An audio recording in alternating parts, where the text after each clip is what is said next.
अस्सलाम वालेकुम नाज़रीन, सकलैन हमान आपसे मुखातिब है। नाज़रीन, इस वक्त सहाफ़ियों पर जिस तरह से उन्हें जुल्म सितम का निशाना बनाया जा रहा है, इस पर गुफ्तगू करने के लिए हमारे साथ सीनियर सहाफ़ी एयर वाई के ब्यूरो चीफ इस वक्त खबर घुमन साहब मौजूद हैं। उनसे गुफ्तगू करेंगे। आज प्रोटेस्ट भी किया, यहाँ पर सहाफ़ियों की जानिब से प्रोटेस्ट हुआ है। तो सर, इस हवाले से आप क्या देख रहे हैं? और अमाद यूसुफ को इस वक्त जिस तरह से विक्टिमाइज़ किया जा रहा है। ये पाकिस्तान की सियासी तारीख के अंदर बड़ा एक अनोखा वाक़या होने जा रहा है। उनके खिलाफ केस बना, उस केस में मैं भी शामिल था। उनके ऊपर जो दफ़ात लगाई गई हैं, उनकी जो कम से कम सज़ा जो है अभी बताया भी गया, या आज जो प्रेस के दौरान वो उम्र कैद है और ज़्यादा से ज़्यादा सज़ाए मौत है। आप पूरी दुनिया में किसी भी मुल्क के अंदर ये जाकर लोगों को बताएं कि एक पाकिस्तान के अंदर एक सहाफ़ी से गलती हो गई, फ़र्ज़ करें गलती हो गई, हालांकि गलती कोई नहीं, तो उसकी सज़ा ये है। तो दुनिया के अंदर जो है वो आपको एक एक नॉन सीरियस गैर संजीदा मुल्क के तौर पर लिया जाएगा। पहले देखें, जो हम तमाम जो इंडेक्सेस हैं, ताकि वो लोगों की जो है डेवलपमेंट के हवाले से है, हमारी गुर्बत के हवाले से है, सच बोलने के हवाले से है, रूल ऑफ लॉ के हवाले से हम कहाँ खड़े हैं? सारी दुनिया से हम पीछे हैं।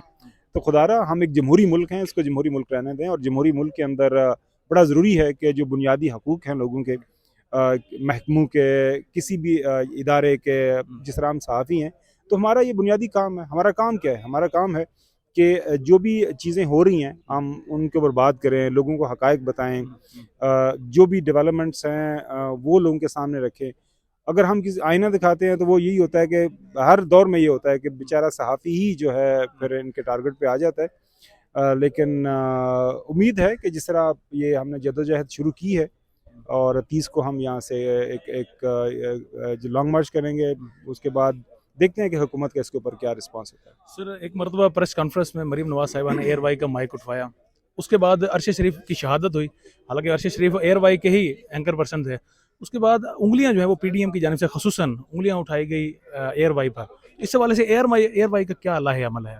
देखें जी, एयर वाई जो तमाम तर इस वक्त तहकीकात हो रही हैं अरशद शरीफ की शहादत के हवाले से, उसका एयर वाई हिस्सा बन रहा है। हर सतह के ऊपर हमारे जो प्रेसिडेंट हैं सलमान इकबाल साहब, अमाद साहब, बाकी हमारे हम जो अरशद शरीफ के सारे कोलीग्स हैं, जिस भी सतह पे हमसे जो सवाल जवाब किए जा रहे हैं, हम सवाल जवाब के कर रहे हैं, उनके इन्वेस्टिगेशन का हिस्सा बन रहे हैं। बाकी ये है कि अरशद शरीफ अपनी ज़िंदगी में बहुत सारी चीज़ें बयान कर गया हुआ है। अगर मैं अक्सर लोगों को बताता हूँ कि अरशद शरीफ ने एक पिटिशन इस्लामाबाद हाई कोर्ट में की थी, उसके ऊपर एक जजमेंट आई थी, जो कि उस वक्त चीफ जस्टिस थे इस्लामाबाद हाई कोर्ट के अतर मल्ला साहब, उनकी जजमेंट है। उन्होंने सेक्शन 9 को इन्वोक करते हुए उनकी जो थ्रेट टू हिज लाइफ थे उनको प्रोटेक्शन दी थी। तो उनकी जो पिटिशन के अंदर तमाम तर चीज़ें मौजूद हैं। आपको याद होगा उन्होंने चीफ जस्टिस साहब को खत लिखा, उन्होंने सदर पाकिस्तान को भी खत लिखा, और बाकी भी तमाम महकमों के जो सरबराहान हैं उनको उन्होंने अपना खतूत लिखे। उन खतूत के अंदर उन्होंने अपनी ज़िंदगी को जो लाहक ख़तरात थे उनके हवाले से सैर हासिल उन्होंने गुफ्तगू की हुई है। तो काफ़ी शवाहिद भी उसके अंदर मौजूद हैं, तो बस उसके ऊपर काम करने की ज़रूरत है। बाकी इल्ज़ाम आप मेरे पे लगा दें, मैं आप पे लगा दूँ, आप किसी पे लगा दें, इल्ज़ाम तो इल्ज़ाम होता है, उसमें कोई सच्चाई तो नहीं होती। सर, जिस तरह से आपके भी अक्सर प्रोग्राम्स हम देखते हैं, बड़े शौक से देखते हैं, तो आप भी हक गोई कर रहे होते हैं अपने प्रोग्राम में, सच्चाई और आईना दिखा रहे होते हैं। तो आपको भी थ्रेट्स वगैरह कहीं से मौसूल हुए, या आपको नहीं लगता कि जिस तरह से अरशद शरीफ को इन्होंने शहीद किया, जिन्होंने भी किया शहीद, वो अब उनका दायरा कार वो मजीद बढ़ा सकते हैं आगे?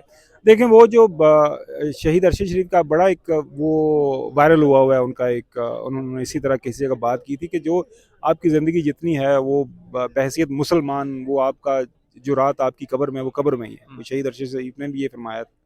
तो वो जो आपकी ज़िंदगी जितनी है उतनी ही आपने गुजारनी है, उसकी जब आपने जाना है तो फिर जाना है। बाकी जहाँ तक थ्रेट्स का ताल्लुक है, ये जो सारे मामलात हैं, देखिए सहाफ़ी कहीं पे भी हैं दुनिया के किसी भी कोने के अंदर, तो उसको उसको मसाइल, उसके चैलेंजेस इस तरह होते हैं, क्योंकि सहाफ़ी का काम क्या है? कलमा हक़ को बुलंद करना, जो है सच बोलना और हक़ाइक़ को सामने रखना। तो जब आप किसी भी जो ताकतवर के सामने को हक़ गोई करेंगे, हक़ की बात करेंगे, तो वो डेफ़िनेटली फिर आपको कुछ मसाइल, जो चैलेंजेस होते हैं। बाकी अल्लाह ताला की ज़ात पे हमें पूरा यकीन है, और फ़िलवक़्त तो हमें अपनी जानों से ज़्यादा, सबसे ज़्यादा जिस चीज़ की ख़्वाहिश है, जिसके पीछे हम लगे हुए हैं, वो है कि अरशद शरीफ की शहादत क्यों कर हुई, उनके पीछे क्या मुहर्रकात थे, कौन से लोग हैं जिन्होंने अरशद शरीफ को शहीद किया। हमारी तमाम नज़रें सुप्रीम कोर्ट ऑफ पाकिस्तान की तरफ लगी हुई हैं। एक इन्वेस्टिगेशन कमेटी बनी हुई है। हम किसी के ऊपर कोई इल्ज़ाम तराशी नहीं कर रहे, हम किसी के ऊपर जो फिंगर पॉइंटिंग नहीं कर रहे, हम यही कह रहे हैं कि जो हक़ाइक़ हैं उनको सामने रखते हुए साफ़ और शफाफ तहकीकात हों। जो आज PFUJ के प्लेटफॉर्म पे भी ये बात की गई कि अर्शी शरीफ छोड़े मैं आप या कोई और क्या सोच रहा है या क्या कह रहा है, उनकी जो फैमिली है, उनकी वालिदा मोहतरमा हैं, उनके बच्चे हैं, उनकी बेगमात हैं, उनकी तसल्ली के लिए वो जो चाह रहे हैं, वो जो कह रहे हैं, उस तरह की फ्री एंड फेयर इन्वेस्टिगेशन करवा दें। इसके अंदर सहाफ़ती बरादरी के कोई नुमाइंदागान को मिला दें, उसके अंदर कोई UN के किसी नुमाइंदे को ले लें, ताकि पता चल सके कि इसके अर्शी शरीफ को क्यों शहीद किया है। वजूहात असल में उसकी पता चल सके। जी नाज़रीन, ये थे खबर गुमन साहब इस वक्त एयर वाई के ब्यूरो चीफ। अब तक के लिए इतना ही। अपने मेज़बान सकलैन हमाना को इजाज़त दें। अल्लाह ने के बाद।